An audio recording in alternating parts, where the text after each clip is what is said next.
Hello बच्चों, तो चलो आज हम लोग हेलो एरीन स्टार्ट करते हैं क्योंकि हेलो एल्केन तो ख़त्म हो चुका है। नेक्स्ट टॉपिक है हमारा हेलो एरीन। तो चलो आज स्टार्ट करते हैं इसको। आप लोग कॉपी कलम लेके नोट्स बनाना स्टार्ट करो और हम पढ़ाना स्टार्ट करते हैं। दोनों अपना अपना काम करो, समझे? चलो हेलो एरीन देखो, हमें पढ़ना है हेलो एरीन। बड़ा क्विट सा नाम है। क्विट क्यों होता है? बड़ा अच्छा सा नाम है।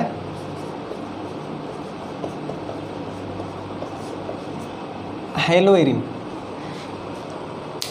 देखो हेलो एल्केन और हेलो एरीन एनसीईआरटी में साथ साथ दिया हुआ है, लेकिन हम सुविधा के लिए कि पहले हेलो एल्केन अच्छे से पढ़ लेते फिर थोड़ा सा हेलो एरीन के बारे में पढ़ना है। थोड़ा सा क्यों? क्योंकि ये बहुत थोड़े से रिएक्शन में भाग लेता है। एल्काइल हैलाइड जैसा बहुत रिएक्टिव नहीं है, तो ये कम रिएक्टिव होने की वजह से इसका रिएक्शन भी कम है, तो कम रिएक्शन में ही भाग लेते हैं। इसलिए छोटा सा टॉपिक है हेलो एरीन, प्यारा सा टॉपिक है, एकदम झकास सा टॉपिक है। तो हम लोग 2-3 लेक्चर में इसको खलास कर लेंगे। तो चलो देखो एक्चुअल में हेलो एरीन है क्या।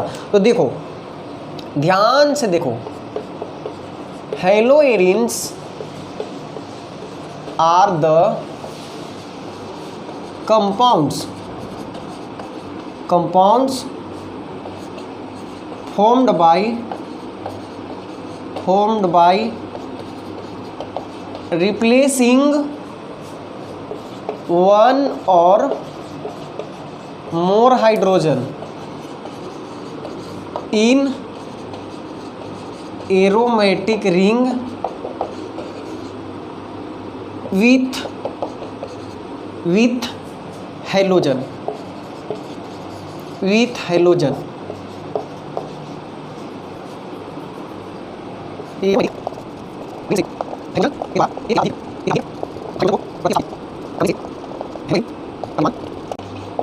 होता है।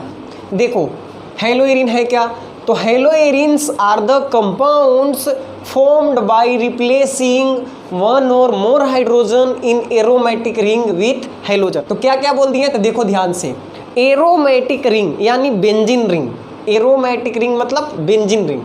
बेंजीन रिंग से एक या एक से अधिक हाइड्रोजन को, बेंजीन रिंग से एक या एक से अधिक हाइड्रोजन को हैलोजन के द्वारा प्रतिस्थापित कर दिया जाता है। तो जो नया कंपाउंड बनता है उसे हम प्यार से हेलो एरीन कहते हैं।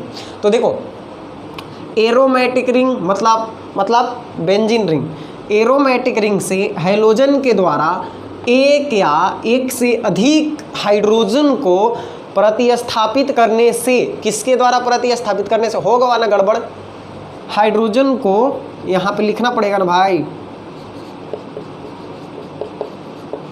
हैलोजन के द्वारा। एरो की जगह पे क्या लिखोगे? हैलोजन के द्वारा। अपना तो जगह ही खत्म हो गया था। एरोमेटिक रिंग से हैलोजन के द्वारा। अच्छा यहाँ पे लिखा हुआ है बालक, ये लिखने का नहीं, तो देख लो फिर से। एरोमेटिक रिंग से हैलोजन के द्वारा, किसके द्वारा? किसके द्वारा? बोलो किसके द्वारा? हैलोजन के द्वारा। हैलोजन के द्वारा, हैलोजन के द्वारा एक या एक से अधिक किसको?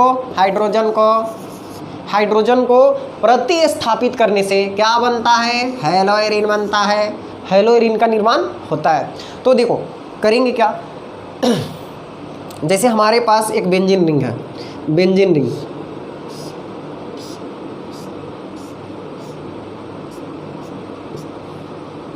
इसमें प्रत्येक जगह पे इसको हम लोग बोलते हैं बेंजीन। क्या बोलते हैं? बेंजीन, या इसी को बोलते हैं एरीन। क्या बोलते हैं? और एक क्या है? एक एरोमेटिक रिंग है, एरोमेटिक रिंग। तो सारा कुछ आ गया इसमें। आप इसे बेंजीन भी बोल सकते हो, एरीन भी बोल सकते हो, और ये एक प्रकार का एरोमेटिक रिंग है क्योंकि बेंजीन एरोमेटिक होता है, double single double single double. अच्छा, अब इसमें इसका फार्मूला क्या होता है? मॉलिक्यूलर फार्मूला C6H6, यानी जहाँ जहाँ कार्बन है वहाँ वहाँ एक हाइड्रोजन भी है। तो अभी हम एक हाइड्रोजन को यहाँ पे दिखा देते हैं, ठीक। अब इस हाइड्रोजन को हम क्या करते हैं कि हैलोजन के द्वारा रिप्लेस करते हैं। मतलब यहाँ से हाइड्रोजन को बाहर करते हैं और एक हैलोजन को या एक से अधिक हैलोजन को जोड़ देते हैं। बेंजीन रिंग से या एरीन से एक हाइड्रोजन को बाहर निकाले और उसके जगह पे एक हाइड्रोजन को जोड़ दिए, या एक से अधिक हाइड्रोजन को रिप्लेस किए, किसके द्वारा? हैलोजन के द्वारा। हाइड्रोजन हटा, हैलोजन सटा, तो जो नया कंपाउंड बनेगा उसे हम बोलेंगे हैलोएरिन। क्या बोलेंगे? हैलोएरिन, हैलोएरिन, हैलोएरिन। तो यहां से हाइड्रोजन गायब और हाइड्रोजन की जगह पे क्या आ गया? हैलोजन आ गया, तो इसे हम बोलेंगे हैलोएरिन, हैलोएरिन, हैलोएरिन। तो हम इसे बोलेंगे हैलोएरिन। ओके, हैलोएरिन, या इसे आप एराइल हैलाइड भी बोल सकते हो, एराइल हैलाइड। ठीक है, हैलोएरिन या एराइल हैलाइड। जैसे देख लो, हमारा एग्जाम्पल के लिए देख लीजिए, हैलोजन कौन कौन होंगे? This is fluorobenzene, fluorobenzene. उसके बाद next compound chlorobenzene, chlorobenzene. Next compound बोलो बोलो,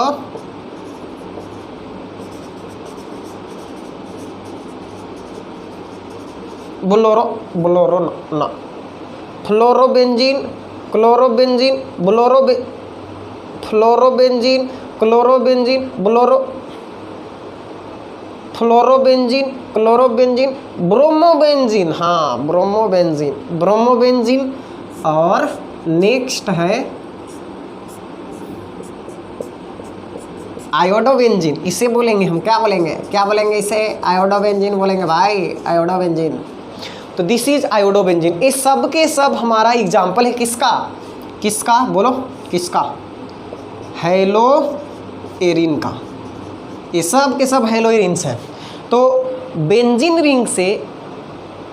रिंग से या एरोमेटिक रिंग से एक या एक से अधिक हाइड्रोजन को हैलोजन के द्वारा रिप्लेस कर दिया जाता है, तब हम उसे, जो नया कंपाउंड बनता है उसे हम हैलोएरिन के नाम से जानते हैं। IUPAC नाम हैलोएरिन हो गया और कॉमन नेम हो गया एराइल हैलाइड। ठीक है, तो कौन कौन होंगे? फ्लोरोबेंजीन, क्लोरोबेंजीन, ब्रोमोबेंजीन और आयोडोबेंजीन। तो जब, अब एक चीज़ ध्यान रखना है कि हम हैलोएरिन तभी बोलेंगे जब हैलोजन एरोमेटिक रिंग से डायरेक्टली जुड़ा हुआ रहेगा। जैसे फ्लोरीन रिंग से डायरेक्टली जुड़ा है, क्लोरीन रिंग से डायरेक्टली जुड़ा है, तो इन सबको हम हैलोएरिन बोलेंगे। लेकिन परंतु यहाँ पे ध्यान दो, अगर यहाँ पे CH2 जुड़ा है और उससे क्लोरीन जुड़ा है, तो इसे हम हैलोएरिन नहीं कहेंगे। ध्यान रखना, this is not haloarene, this is aryl alkyl halide. इसका नाम है एरल एल्काइल हैलाइड। तो ये हैलोएरिन नहीं है, ध्यान रहे। हैलोएरिन तभी बोलेंगे जब हैलोजन बेंजीन रिंग से डायरेक्टली अटैच रहेगा। अगर बेंजीन रिंग से कोई कार्बन जुड़ा है और कार्बन यानी एल्काइल ग्रुप जुड़ा है और एल्काइल ग्रुप के साथ हैलोजन जुड़ा है, तब हम उस स्थिति में उसे हैलोएरिन नहीं कहेंगे। ओके, लिखो इसको। चलो, ये तो बात थी कि हैलोएरिन कहते किसको हैं। अब हम लोग देख लेते हैं नोमेनक्लेचर ऑफ हैलोएरिन। नाम कैसे लिखोगे? Nomenclature of हैलोएरिन।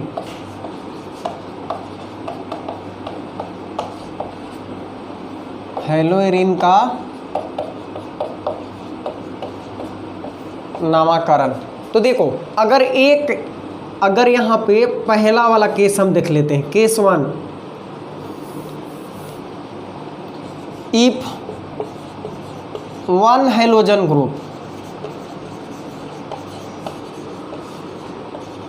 Group present,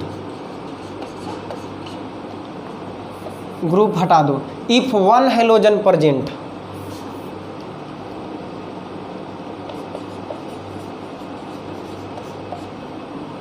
if one halogen present, तब इसका नाम क्या होगा? हैलोएरिन नाम होगा। तब इसका नाम होगा हेलोएरिन। जैसे अभी हम लोग देखो, तो अगर एक ही को हेलोजन उपस्थित है तो सबसे पहले आप इस हेलोजन का नाम लिख दोगे किस टर्म में, किस रूप में, हेलो के रूप में, और फिर इस एरिन का नाम लिख दोगे तो नाम क्या हो जाएगा, हेलो एरिन। जैसे एग्जाम्पल के लिए अभी हम आपको बताए थे क्या कि जैसे यहाँ पे क्लोरीन जोड़ा है तो इसका नाम, हेलोजन का नाम पहले लिख दो हेलो क्लोरो, और साथ में बेंजीन रिंग है तो नाम क्या लिख देंगे, क्लोरो बेंजीन। उसी तरह से अगर ए रहे, आयोडीन यहाँ पे रहे तो क्या लिखोगे, आयोडो बेंजीन। तो ये सबसे सिंपल रूप है हेलो एरिन का, तो इसका नाम हम लोग हेलो एरिन ही लिख देते हैं। अब case 2, if two same type of halogens present,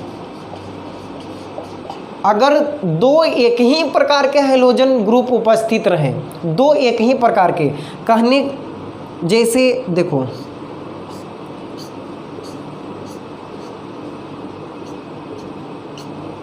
देखो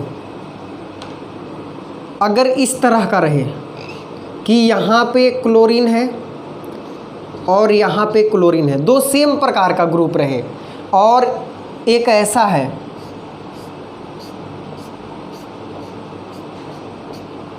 एक क्लोरीन यहाँ पे है और एक क्लोरीन यहाँ पे है, और एक ऐसा है, चलो अब की क्लोरीन ना रख के ब्रोमीन रख लेते हैं, एक ब्रोमीन यहाँ है और एक ब्रोमीन यहाँ है। तो अब देखो नाम कैसे लिखोगे, देखो A1 और A2 कहीं एक जगह से काउंटिंग करेंगे 1 2, तो 1 2 डाई क्लोरो, एक पे क्लोरीन दो पे क्लोरीन, तो 1 2 die chloro, 1 2 die chloro, 1 2 die chloro chloro benzene, 1 2 die chloro benzene. और याद रखना 1 2 पोजीशन के लिए अगर सेम टाइप है तो 1 2 पोजीशन के लिए हम लोग लिखते हैं ऑर्थो। ऑर्थो ये 11th में हम पढ़ाए हैं, और ऑर्थो को शॉर्ट में आप लिख सकते हो ओ, तो इसे हम लिखेंगे ऑर्थो डाइक्लोरो बेंजीन। क्या लिखेंगे, ऑर्थो डाइक्लोरो बेंजीन। 1 2 पोजीशन के लिए हम किसका यूज करते हैं, ऑर्थो का यूज करते हैं, ऑर्थो को शॉर्ट में ओ लिखते हैं, तो इसका नाम हो गया ऑर्थो डाइक्लोरो बेंजीन। उसके बाद देखो यहाँ पे 1 2 3, तो इसका नाम होगा बच्चों 1 3 डाइक्लोरो बेंजीन, 1 3 डाइक्लोरो बेंजीन। और 1 3 के लिए हम लोग यूज करते हैं 1 3 जो पोजीशन है इसके लिए यूज करते हैं मेटा, 1 3 पोजीशन के लिए यूज करते हैं मेटा, और मेटा को शॉर्ट में हम लोग लिखते हैं एम, बेटा नहीं मेटा, मेटा। तो ये हो गया Meta dichloro, Meta dichloro benzene. 1 2 position के लिए ऑर्थो, 1 3 पोजीशन के लिए मेटा। अब यहाँ पे देखो 1 2 3 4, 1 4, तो यहाँ पे लिखेंगे 1 4 डाई ब्रोमो, चूँकि अब ब्रोमीन है तो डाई ब्रोमो बेंजीन हो जाएगा, 1 4 डाई ब्रोमो बेंजीन। या फिर देखो 1 4 पोजीशन के लिए हम लोग यूज करते हैं पारा। क्या यूज करते हैं, पारा। 1 4 पोजीशन के लिए हम लोग लिखते हैं पारा, और इसे रिप्रेजेंट करते हैं पी से। तो देखो ब्रोमीन 1 और 4 पोजीशन पे है तो लिखेंगे 1 4 डाई ब्रोमो बेंजीन, या इसे लिखेंगे पारा डाई ब्रोमो बेंजीन, पारा डाई ब्रोमो बेंजीन। तो ध्यान यार ये रखना है यहाँ पे कि अगर 1 2 पोजीशन पे सेम हाइड्रोजन ग्रुप है तब लिखेंगे ऑर्थो डाइक्लोरो बेंजीन, 1 3 पोजीशन पे सेम हाइड्रोजन है तो मेटा डाइक्लोरो बेंजीन, अब 1 4 पोजीशन है तो पारा डाइब्रोमो बेंजीन। अब समस्या ये है कि 1 4 1 2 1 3 तो आप बता दिए, 1 5 पे रहेगा तो देखो ध्यान देना, आपको लगता है कि 1,5 पोजीशन पे रहेगा तो एक क्लोरीन यहाँ लगा दो और एक क्लोरीन यहाँ लगा दो। अब 1 2 3 4 5 क्या, am I right? No, wrong. देखो जब यहाँ पे आप 5 करोगे तो अब यहाँ से काउंटिंग होगा 1 2 3, जिधर से नज़दीक आता है ग्रुप उधर से ना काउंटिंग होता है। तो 5 हुआ कहाँ, 5 इसमें होगा ही नहीं। 1 2 होगा, 1 3 होगा, 1 4 होगा। उसी तरह इधर 1 2 होगा, 1 3 होगा और 1 4 होगा, सेम हो जाएगा। यानी ए वाला और ए वाला ग्रुप क्या है, सेम है। समझ गए? तो यहाँ पे 1 5 समूह नहीं होगा। तो इसको कॉपी करो। फिर अब देखते हैं, आपके मन में सवाल उठ रहा होगा कि सेम ग्रुप ना रहेगा तब गुरुजी, तो देखा आगे। दूर जइयो जइयो ना, जइयो जइयो ना, जइयो जइयो ना, दूर दूर दूर। देखो third case, if two different halogen groups are present, यदि दो अलग अलग हेलोजन ग्रुप उपस्थित हो तब क्या करेंगे? तो right their name in alphabetical order. तब उनके नाम को हम अल्फ़ाबेटिकल ऑर्डर में लिख देंगे। जैसे देखो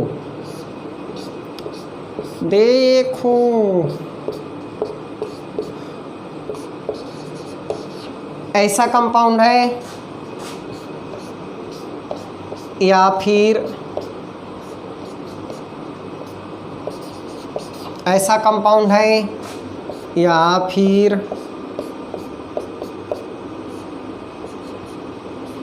ऐसा कंपाउंड है। तो इस स्थिति में क्या करेंगे? तो देखो यहाँ से चलोगे तो ये 1 2, यहाँ चलोगे ये 1 2। तो कहाँ से चलें भाई? तो अल्फ़ाबेटिकली जिसका नाम पहले आता है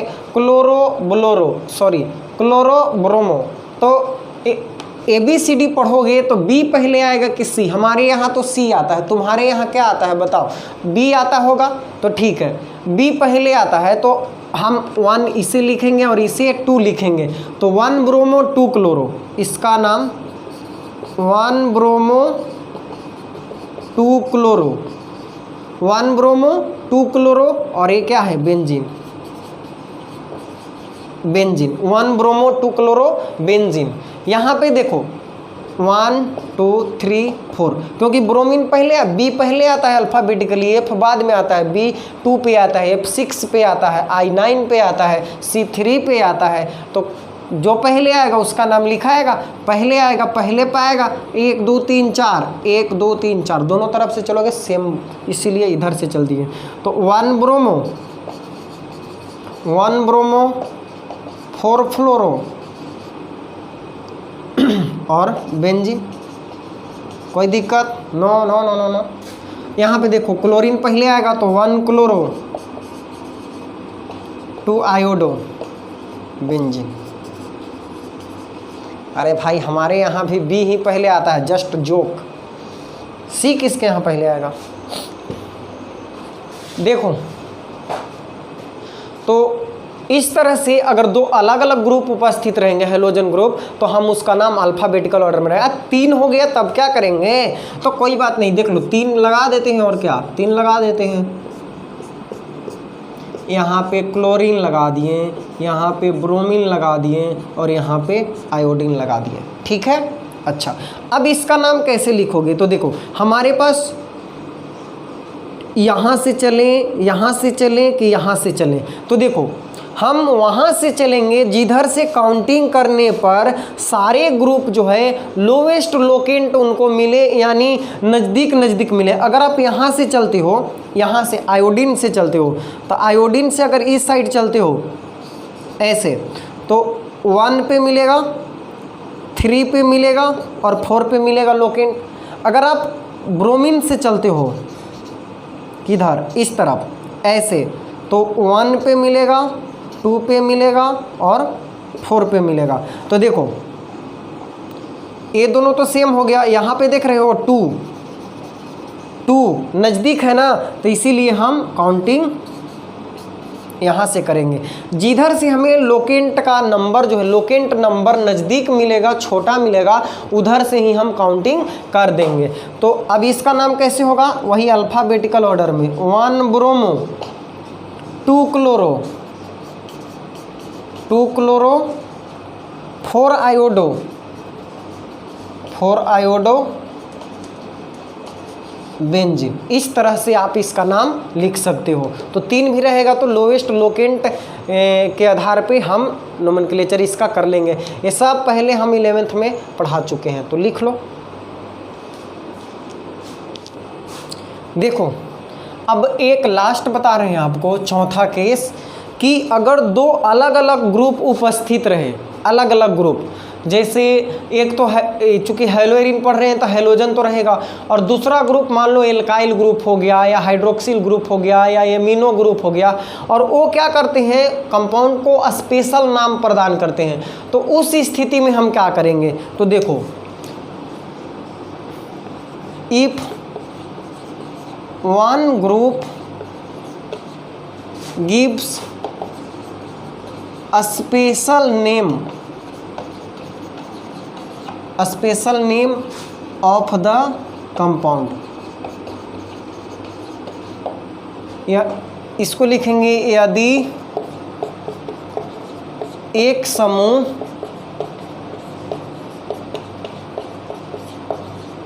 यौगिक को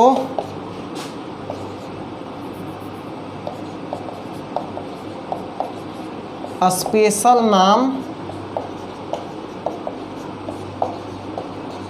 प्रदान करें। इस स्थिति में क्या करेंगे, तो देखो,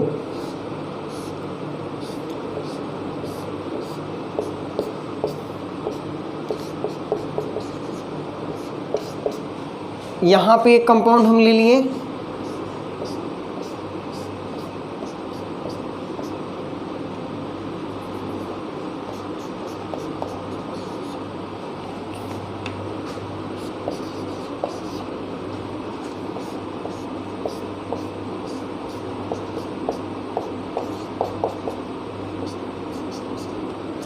देखो 3 कंपाउंड हम लिए हैं, ध्यान से देखो यहाँ पे, इसमें से बेंजीन के साथ जब मिथाइल जुड़ जाता है तो हम सब लोग जानते हैं कि इसका नाम हो जाता है टोलुइन। क्या नाम हो जाता है, टोलुइन।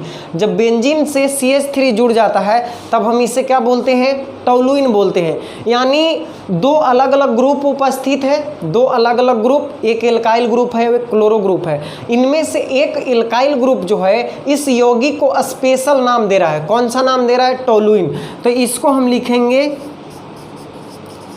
टोलुइन। टोलुइन तो हो गया इसका नाम, यानी जो स्पेशल नाम होगा वही यहाँ पे लिखा जाएगा। उसके बाद यहीं से काउंटिंग होगा, जो स्पेशल नाम दे रहा है वहीं से काउंटिंग होगा। 1 2 क्लोरो टोलुइन, यानी 2 पे क्या है, क्लोरीन है, तो नाम होगा 2 क्लोरो टोलुइन। क्या नाम होगा, 2 पे क्लोरीन, और इसका पूरा नाम हो गया टोलुइन, 2 क्लोरो टोलुइन। या फिर हम आपको बताए थे 1 2 पोजीशन के लिए क्या लिखते हैं बच्चों, क्या लिखते हैं, ऑर्थो। हाँ, ऑर्थो।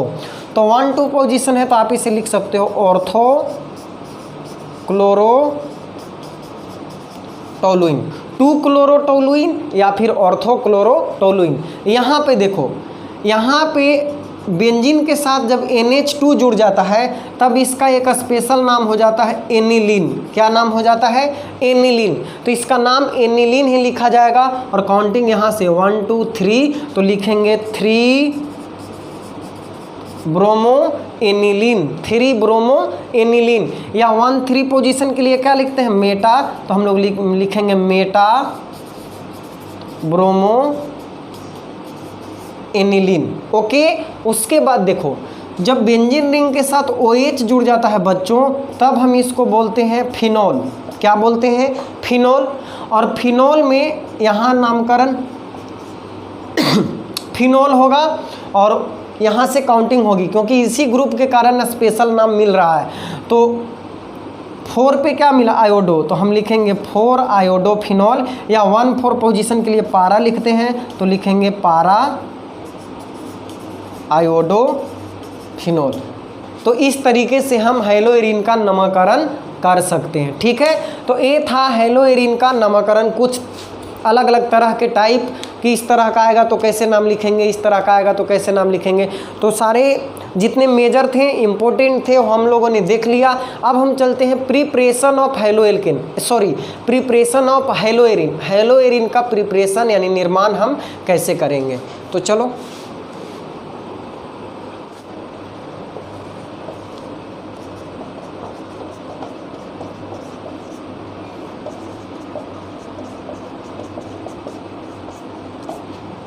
देखो प्रिपरेशन ऑफ हैलोएरिन यानी general methods of preparation of haloarene, haloarene के निर्माण की सामान्य विधियां, हम किस विधि से हैलोएरिन का निर्माण कर सकते हैं। तो देखो हैलोएल्केन में क्या था कि सिंपली हम लोग एक एल्काइल हैलाइड एक एल्कोहल ले रहे थे ROH, और इसे हम HX के साथ रिएक्शन करवा दे रहे थे, तो यहाँ पे हमें मिल जा रहा था हैलोएल्केन और H2O बाहर हो जा रहा था। लेकिन इस तरीका से आप सोच रहे हो कि इसी तरह से क्या ले लेंगे, फिनॉल ले लेंगे और इसे HX के साथ HCl के साथ रिएक्शन करा देंगे, H2O बाहर हो जाएगा और क्लोरीन इसमें अटैच हो जाएगा और हैलोएरिन मिल जाएगा, तो आप बिल्कुल गलत सोच रहे हो, ऐसा नहीं होता है। ठीक है, तो कैसा होता है भाई, तो वही तो बता रहे हैं, अब बका क्यों रहे हो। मतलब हम ये बता रहे थे कि जितना सिंपली हम लोग क्या कर रहे थे कि किसी एल्कोहल को HX के साथ रिएक्शन करवा रहे थे और आराम से हमें एल्काइल हैलाइड या हैलोएल्केन मिल जा रहा था, उतनी आसानी से हमें हैलोएरिन नहीं मिलेगा। तो इसमें पहला जो मेथड है हैलोएरिन के निर्माण का वो है इलेक्ट्रोफिलिक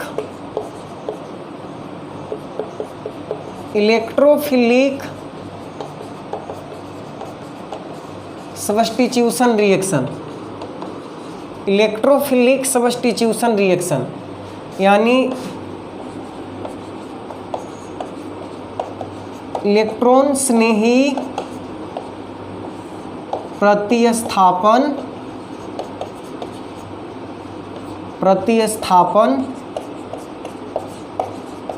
अभिक्रिया, इलेक्ट्रोफिलिक सब्स्टिट्यूशन रिएक्शन।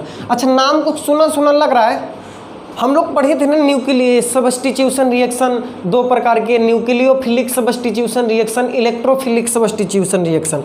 फिर न्यूक्लियोफिलिक को हम लोग SN1 और SN2 में डिवाइड किए थे, तो SN1 और SN2 तो हम लोग पूरे डिटेल में पढ़ लिए। अब आ गया यहाँ पे इलेक्ट्रोफिलिक सब्स्टिट्यूशन रिएक्शन। तो देखो, जब न्यूक्लियोफाइल के अटैक के द्वारा सब्स्टिट्यूशन रिएक्शन होता है तो उसे हम न्यूक्लियोफिलिक सब्स्टिट्यूशन रिएक्शन कहते हैं। और न्यूक्लियोफाइल क्या होते हैं, हम बताए थे ना, न्यूक्लियोफाइल जिस पे नेगेटिव चार्ज होते हैं, यानी OH minus, Cl minus, Br minus, ये सब के अटैक से अगर रिएक्शन होता है तो उसे हम बोलते हैं न्यूक्लियोफिलिक सब्स्टिट्यूशन रिएक्शन। लेकिन अगर सब्स्टिट्यूशन रिएक्शन इलेक्ट्रोफाइल के अटैक से हो, यानी प्लस वाला, इलेक्ट्रोफाइल का सिंबल क्या बताए थे, E+, जैसे H+, Cl+, Br+, NO2+, इन सब के अटैक के द्वारा अगर सब्स्टिट्यूशन रिएक्शन होता है तब हम उसे बोलेंगे इलेक्ट्रोफिलिक सब्स्टिट्यूशन रिएक्शन। तो इस रिएक्शन के द्वारा हम कैसे हैलोएरिन का निर्माण कर सकते हैं, तो देखो ध्यान, इसके द्वारा हम क्लोरोबेंजीन और ब्रोमोबेंजीन का निर्माण कर सकते हैं। तो अगर हम ध्यान से देखना, फिर हम इसका मैकेनिज्म भी समझाएंगे बिल्कुल अच्छे से सिंपल वे में। तो देखो, ये बेंजीन है और बेंजीन को अगर हम रिएक्शन करवाते हैं Cl2 के साथ, दिस इज बेंजीन, और बेंजीन को रिएक्शन करवाएंगे किसके साथ, Cl2 के साथ, किसकी उपस्थिति में, तो यहाँ पे हम एक लेंगे एनहाइड्रस FeCl3, किसकी उपस्थिति में, एनहाइड्रस FeCl3। ये जो है ना बच्चों लुईस अम्ल है, लुईस एसिड हम किसी न किसी लेक्चर में बताए हैं कि जिसके पास वैकेंट d ऑर्बिटल होता है, जो एक जोड़ा इलेक्ट्रॉन पेयर एक्सेप्ट कर सकता है, तो आयरन का यहाँ पे वैकेंट d ऑर्बिटल जो है खाली है, इसके d ऑर्बिटल में 6 इलेक्ट्रॉन है, तो इसलिए यहाँ पे ऑर्बिटल खाली है, तो ये हो गया लुईस एसिड। और यहाँ पे एक कंडीशन देंगे डार्क, यानी अंधेरा होना चाहिए और टेम्परेचर होना चाहिए 310 से 320 केल्विन। इतने सारे कंडीशन चाहिए जब बेंजीन को क्लोरीन के साथ एनहाइड्रस FeCl3 के उपस्थिति में अंधेरे में 310 से 320 केल्विन टेम्परेचर पे हीट करेंगे तो हमें मिलेगा बच्चों यहाँ पे क्लोरोबेंजीन और साथ में हाइड्रोजन बाहर निकला यहाँ से, यहाँ वाला हाइड्रोजन बाहर निकला किसके साथ, क्लोरीन के साथ, और मिलेगा साथ में HCl। तो क्लोरोबेंजीन हमें मिलेगा और साथ में मिलेगा HCl। यही नहीं, अगर आपको ब्रोमोबेंजीन का निर्माण करना है,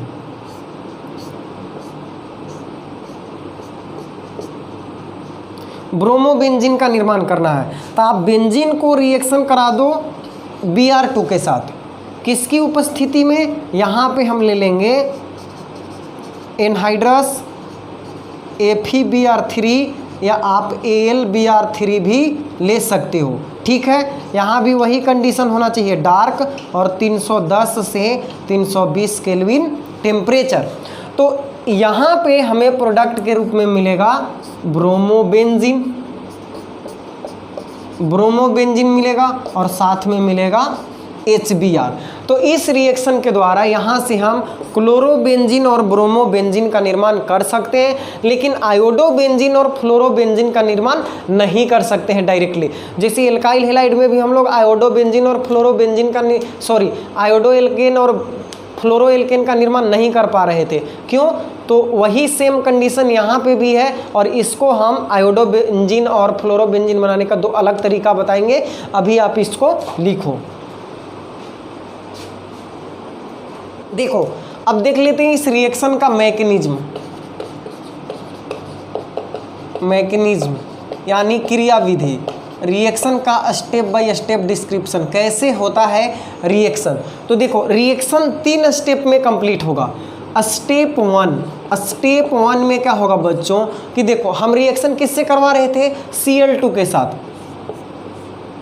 Cl2 के साथ किसकी उपस्थिति में, FeCl3 के उपस्थिति में। अब देखो, हम इसको क्या बताए थे, ये है लुईस एसिड। आयरन के पास वैकेंट d ऑर्बिटल है और ये एक जोड़ा इलेक्ट्रॉन पेयर, यानी वैसे एलिमेंट, वैसे एटम जो कुछ इलेक्ट्रॉन लेकर आएंगे उसे एक्सेप्ट कर सकता है, उसे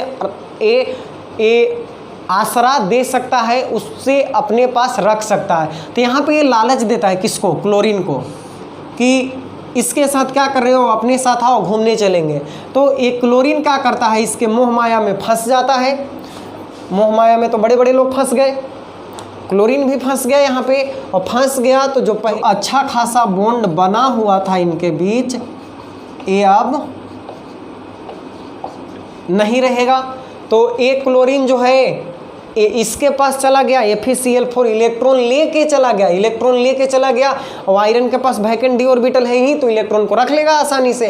तो ये बना लिया FeCl4-, क्या बना लेगा अगले स्टेप में, ये बना लेगा FeCl4- और साथ में बनेगा Cl+, जो कि एक इलेक्ट्रोफाइल है। कैसे इलेक्ट्रोफाइल है, तो देखो, इसके पास अब हो गई इलेक्ट्रॉन की कमी हो गई इसके पास, Cl+, इसका इलेक्ट्रॉन लेके भागा कौन, दूसरा वाला क्लोरीन, तो इसके पास इलेक्ट्रॉन की कमी हो गई। तो अभी वहाँ अटैक करेगा जहाँ इलेक्ट्रॉन अधिक होगा, मतलब ये हो गया इलेक्ट्रोफाइल, यानी इलेक्ट्रॉन को चाहने वाला, इलेक्ट्रॉन को प्यार करने वाला। तो चलो आगे देखो, ये फर्स्ट स्टेप। स्टेप 2 में क्या होगा, तो देखो, स्टेप 2 में हमारा जो बेंजीन है जिससे हम रिएक्शन करवाए थे, बेंजीन यहाँ पे है, यहाँ पे क्या होगा, हाइड्रोजन, और साथ में है इलेक्ट्रोफाइल। अब इलेक्ट्रोफाइल को जहाँ पे इलेक्ट्रॉन डेंसिटी अधिक दिखाई देगा वहाँ पे क्या करेगा, अटैक करेगा। तो बेंजीन में 3 डबल बॉन्ड है, यहाँ पे, ये तीनों जगह पे डबल बॉन्ड का मतलब कि इलेक्ट्रॉन की अधिकता। जहाँ पे यहाँ पे क्या है, यहाँ पे एक इलेक्ट्रॉन यहाँ है, एक इलेक्ट्रॉन यहाँ है, तो यहाँ पे इलेक्ट्रॉन उतना अधिक मात्रा में नहीं है, इलेक्ट्रॉन डेंसिटी कम है। लेकिन जहाँ डबल बॉन्ड है वहाँ पे इलेक्ट्रॉन डेंसिटी अधिक है। तो अभी इलेक्ट्रोफाइल इन 3 पोजीशन में से किसी एक पोजीशन पे अटैक करेगा, ठीक है।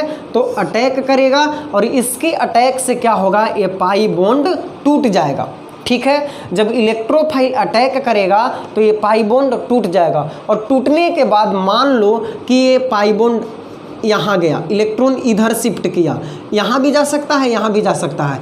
तो ये अभी हम मान लेते हैं कि यहाँ पे गया, आप यहाँ पे भी मान सकते हो, इस बॉन्ड को भी तोड़वा सकते हो, कोई दिक्कत ना, आपकी मर्जी। मेरी मर्जी यहाँ थी तो मैंने यहाँ कर दिया।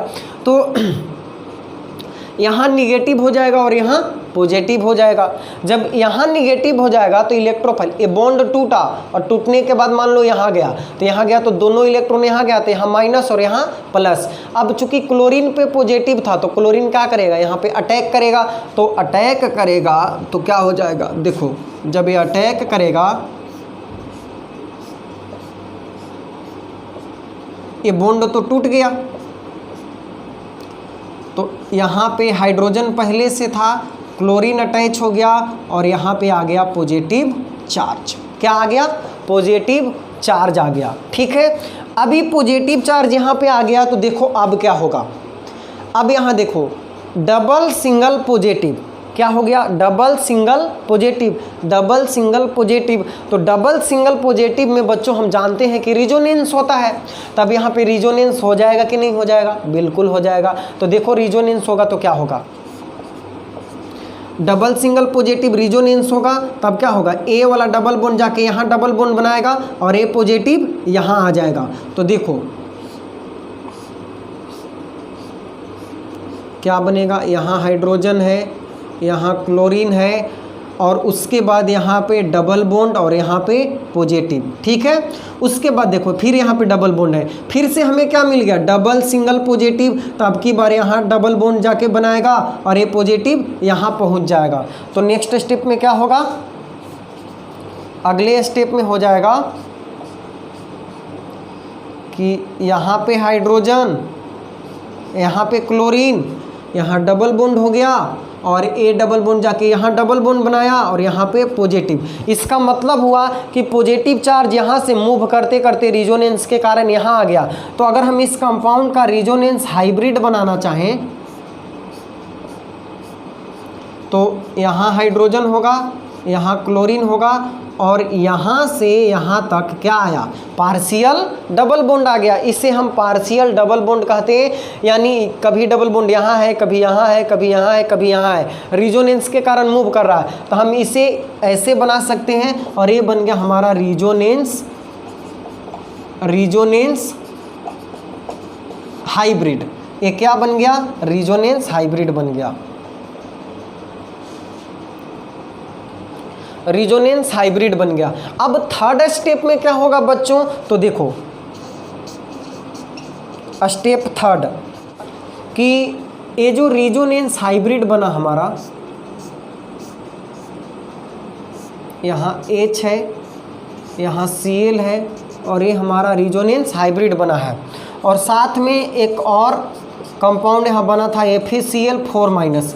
अब ये FeCl4-, चूँकि इसके पास निगेटिव चार्ज, एक क्लोरीन को रख तो लिया है लेकिन इसके वजह से इस पर निगेटिव चार्ज आ गया और निगेटिव चार्ज की वजह से ये भी क्या हो गया, अनस्टेबल। तो अब ये भी क्या होना चाहेगा, क्लोरीन की वजह से अनस्टेबल हुआ है तो ये क्लोरीन को यहाँ से हटाना चाहेगा।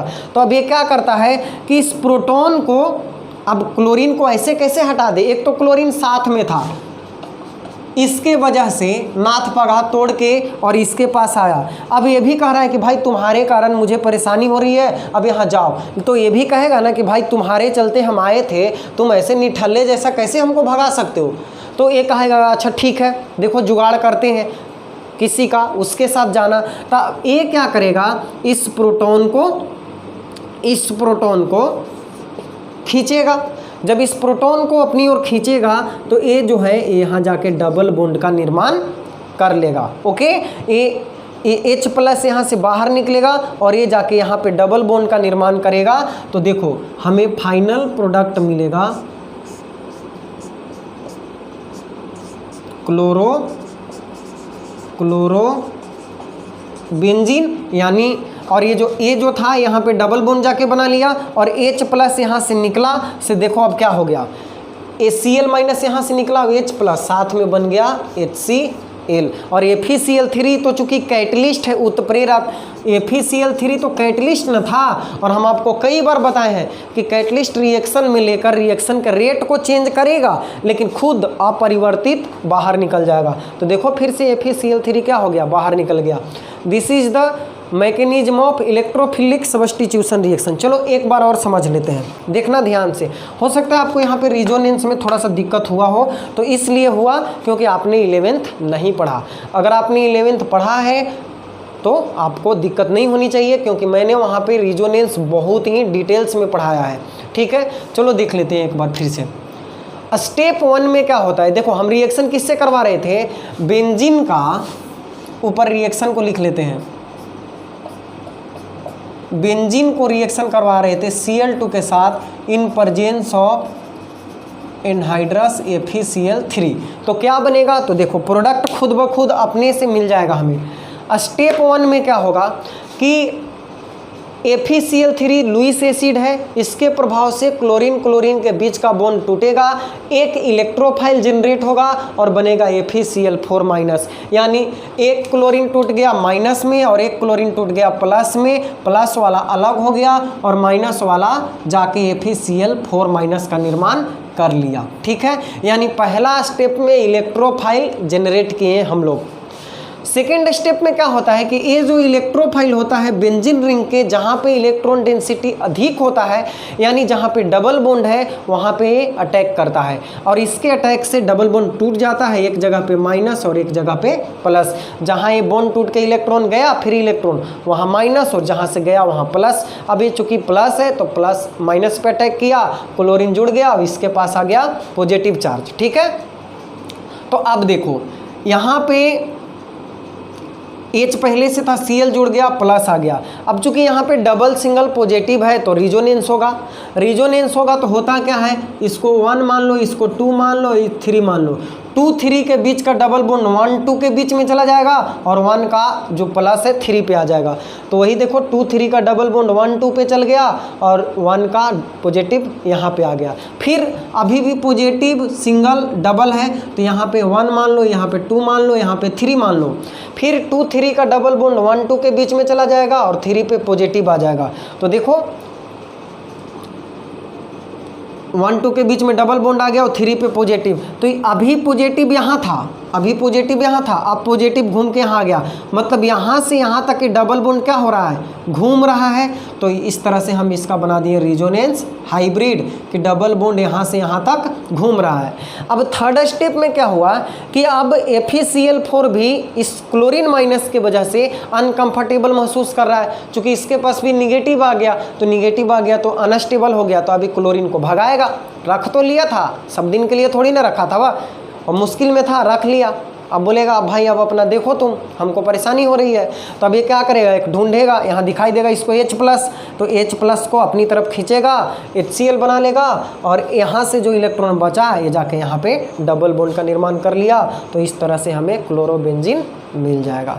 तो आप इसको लिख लो। उसके बाद अब देखो स्टेप 2 में ही यहाँ से यहाँ तक है, इस तरह से बढ़ते जाना, फिर यहाँ से बढ़ना, 1 2 3 4 5 लिख लो। अब उसके बाद अब नेक्स्ट रिएक्शन देखते हैं। तो यहाँ पे 2 रिएक्शन और देख लो। जैसे अगर हमारे पास, नोट करके इसको लिखना, क्लोरोबेंजीन है पहले से और इसे हम रिएक्शन करवाते हैं क्लोरीन के साथ जो कि एक्सेस में है, मतलब अधिक मात्रा में क्लोरीन है, एक्सेस ऑफ क्लोरीन है। और इसको जब हम रिएक्शन कराते हैं तो यहाँ पे 2 प्रोडक्ट, ये जो क्लोरीन ग्रुप है ऑर्थो और पैरा डायरेक्टिंग नेचर का होता है, यानी एक क्लोरीन जो है अब ऑर्थो पोजीशन पे जुड़ेगा और पैरा पोजीशन पे जुड़ेगा। तो अगर आप यहाँ पे रिएक्शन कराते हो तो आपको 2 प्रोडक्ट मिलेगा, एक तो ऑर्थोक्लोरोबेंजीन और दूसरा 4 पोजीशन पे क्लोरीन जुड़ेगा तो पैरा डाइक्लोरोबेंजीन। एक मिलेगा आपको ऑर्थो डाइक्लोरोबेंजीन और दूसरा मिलेगा पारा डाइक्लोरोबेंजीन। लेकिन ध्यान ये देना है कि ये मेजर प्रोडक्ट होगा और ये माइनर प्रोडक्ट होगा। माइनर, मेजर मतलब अधिक, माइनर मतलब कम। तो अधिक मात्रा में पारा डाइक्लोरोबेंजीन बनेगा और कम मात्रा में ऑर्थो डाइक्लोरोबेंजीन बनेगा। क्यों? तो देखो यहाँ पे पहले से एक क्लोरीन ग्रुप प्रेजेंट है, पहले से। अब देखो एक जंगल में एक ही शेर होना चाहिए, एक जंगल में दो शेर होगा, एक जंगल में मान लो पहले से एक शेर है तो नहीं चाहेगा कि वो एक दूसरा शेर भी आके वहाँ पे धाक जमाए। तो इसीलिए जहाँ तक कोशिश होता है कि पहले वाला जो शेर है वो दूसरे शेर को, अगर कोई नया शेर वहाँ पे आता है तो उसको भगाने का प्रयास करता है, लेकिन भगाना संभव नहीं है, तब कुछ एरिया उसे भी देना यानी मजबूरी में रखना पड़ता है। तो वही चीज़ यहाँ पे होता है कि एक क्लोरीन ग्रुप पहले से यहाँ पे प्रेजेंट है, मतलब यहाँ से पहले से स्टेरिक हिंड्रेंस उपस्थित है, बाधा उपस्थित है। तो दूसरा जो क्लोरीन होगा वो यहाँ कम मात्रा में जुड़ेगा स्टेरिक हिंड्रेंस के कारण। चूंकि इसके आसपास कोई स्टेरिक हिंड्रेंस ना है तो यहाँ पे आराम से क्लोरीन जुड़ता है, इसलिए ये मेजर प्रोडक्ट होगा और ये माइनर प्रोडक्ट होगा, ध्यान रखना। उसी तरह एक दूसरा रिएक्शन याद रखना कि अगर आपके पास एल्काइल बेंजीन है, जैसे टोलुइन, इसका नाम है टोलुइन। टोलुइन को भी आप अगर एक्सेस में क्लोरीन या ब्रोमीन के साथ रिएक्शन करवा देते हो और साथ में यहाँ भी FeCl3 रहेगा और यहाँ पे FeBr3 रहेगा, तो ये भी वही प्रोडक्ट देगा, CH3Br, और दूसरा प्रोडक्ट मिलेगा आपको CH3Br, ऑर्थो ब्रोमोटोलुइन और पारा ब्रोमोटोलुइन। लेकिन यहाँ पे ये भी क्या होगा, मेजर होगा और ये होगा माइनर। ये अधिक मात्रा में बनेगा और ये कम मात्रा में बनेगा। तो ये कुछ रिएक्शन थे जो हेलोएरिन के प्रिपरेशन से रिलेटेड थे कि हम लोग हेलोएरिन का निर्माण कैसे करते हैं। अभी इससे आगे हम लोग आयोडोबेंजीन, फ्लोरोबेंजीन और कुछ और रिएक्शन बहुत इंपॉर्टेंट है, जैसे सेंडमेयर रिएक्शन हो गया, गटरमैन रिएक्शन हो गया। तो इस तरह के रिएक्शन हम लोग पढ़ेंगे नेक्स्ट लेक्चर में, ठीक है। अभी आप इतना लिख लो, फिर मिलते हैं नेक्स्ट लेक्चर में।